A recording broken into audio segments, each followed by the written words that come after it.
Hello everyone, it's me again. This time we have an unbelievable and very exciting demo. Here I'm with one of our robotics students, Jake. He is also a business owner and he's gonna talk about the amazing thing that he can do with his drone part of the business. So all up to you, Jake. Go ahead. So this is my drone. It's a DJI Matrice 4T, and today we're going to survey about 30 acres of land. So today I am flying within the airspace of Prescott Airport, so I needed to get authorization from the airport. So for this flight, I'm limited to 250 feet above ground level, not structures, and I have a spot that I'm limited to, which is that blue box there. Okay, so you have basically your GPS on your drone and they can see exactly where you are surveying like any other airplane, right? So you cannot get out of that region. Correct. And then in the pre-flight on my drone, I will specify where I can fly, so the drone won't go out of that area. So this drone is equipped with a thermal camera up here, and then we have a rangefinder that's good to about 5,000 feet. We have a zoom camera and two different zoom cameras. On this drone I can zoom up to 120 times digitally, and then we have the main sensor, which we'll be using today. This drone's also equipped with 360 obstacle avoidance, which are these cameras. And then this drone also has spots for different payloads on the top and on the bottom here. Okay, what was the name of the drone? This is a DJI Matrice 4T. Okay, so you can hold your elevation very stable. You said you have a thermal, right? A thermal camera, so you can do the surveying at night if you want. And you have complete obstacle avoidance, right? Correct. IMU, GPS, everything on So it. this here is the DRTK module that allows me to get precise GPS coordinates from each picture. Great. So I started off by laying out where I want to survey by creating a route. So to do that, I'm just going to click here and create a box of roughly the area that I want surveyed. I definitely want to go over the area that I want so that there's no seams on the edges. And once that looks good, we'll press the check mark. So here in the pre-flight, I can set up how high and where the drone can all go. So since I'm limited to 250 feet, we're going to put that in there. And I don't see anything above 150 feet around here that the drone could run into, so we're going to set the lower to 150 feet. Once that's good to go, I can press next. This screen is where we're going to load the data onto the drone, so it will fly automatically. And so when we upload it, we can press start, and the drone will take off.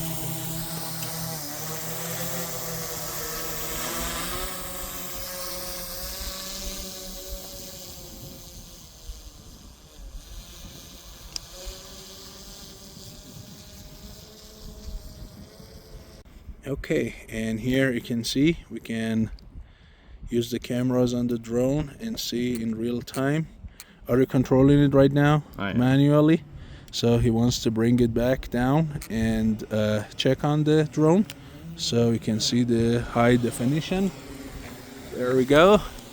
It is coming down and it is going to land.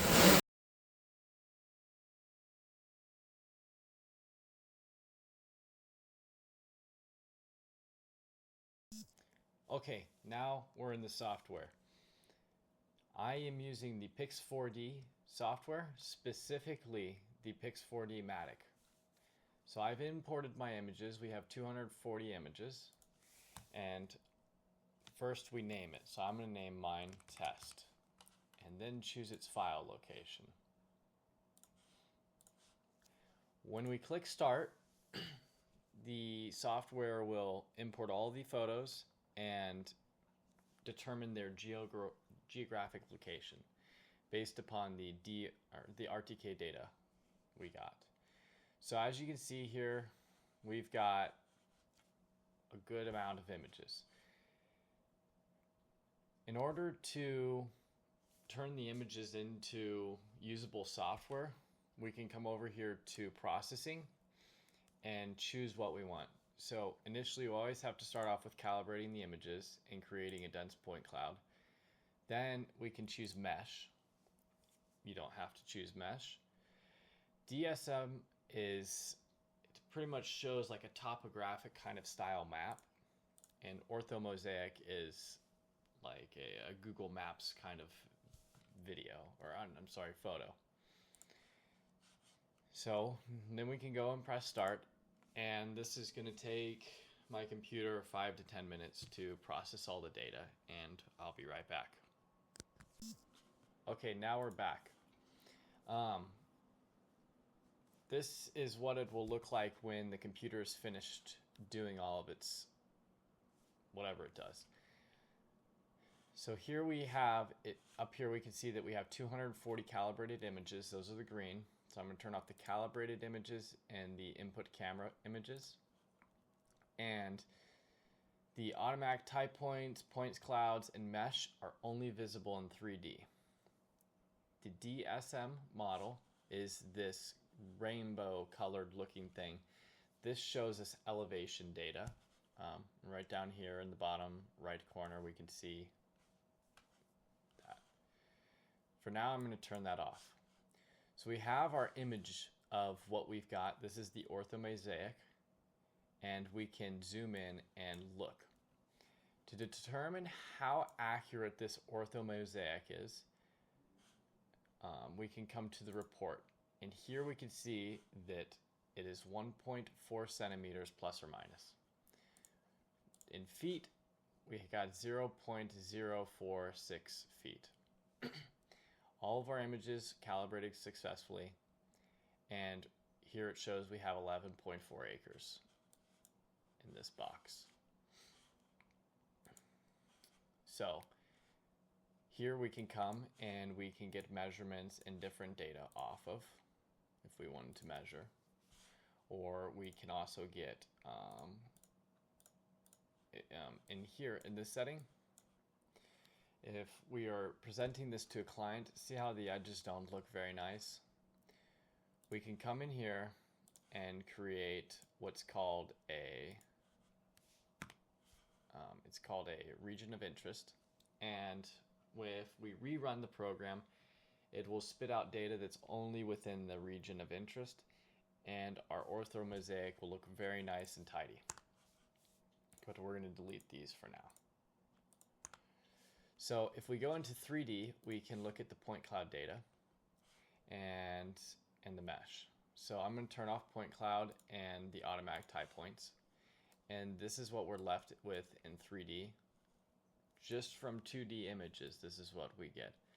And we can get elevation data and all sorts of good data off of this. We can measure volumes.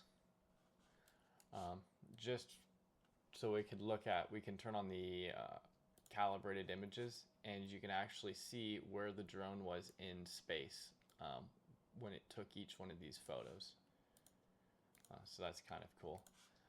But overall, this is a very basic rundown of how the software works. You can get lots of data off of just these real quick drone videos. Drone pictures. Okay, so this was the video from Jake for his demonstration of basically drone photography business that he's doing. This is his business card in case anybody needs any job. He's doing a lot of other things, from 3D printing. He has a small 3D printing farm, 3D scanning, 3D design, and so on. And he's really great, and he has great hardware and software setup. So hopefully you enjoyed this video, and I'll see you in the next video. Thank you.